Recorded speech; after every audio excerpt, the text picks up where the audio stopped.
নমস্কার বন্ধুরা, welcome back to my channel. মালদার ছেলে ছোট্ট দ্বীপে আপনাদের সকলকে স্বাগত জানাই।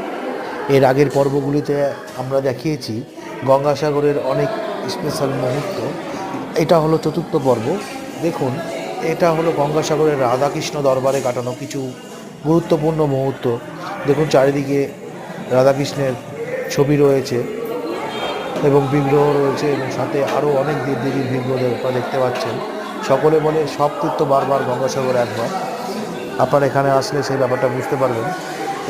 মানে বাড়ি থেকে বেরোনো থেকে শুরু করে বাড়িতে ফিরে যাওয়া পর্যন্ত কতটা জার্নির মুখোমুখি আপনাদের হতে হয়, সেটা গঙ্গাসাগরে আসলেই বুঝতে পারবেন। তো অবশ্যই লাইক, শেয়ার, কমেন্ট এবং সাবস্ক্রাইব করে পাশে থাকুন। কোনো ভুল ত্রুটি হলে ছোটো ভাই ভেবে ক্ষমা করবেন। অবশ্যই চ্যানেলটাকে সাবস্ক্রাইব করতে ভুলবেন না। প্লিজ লাইক, শেয়ার, কমেন্ট ও সাবস্ক্রাইব করে পাশে থাকুন। ভালো থাকুন।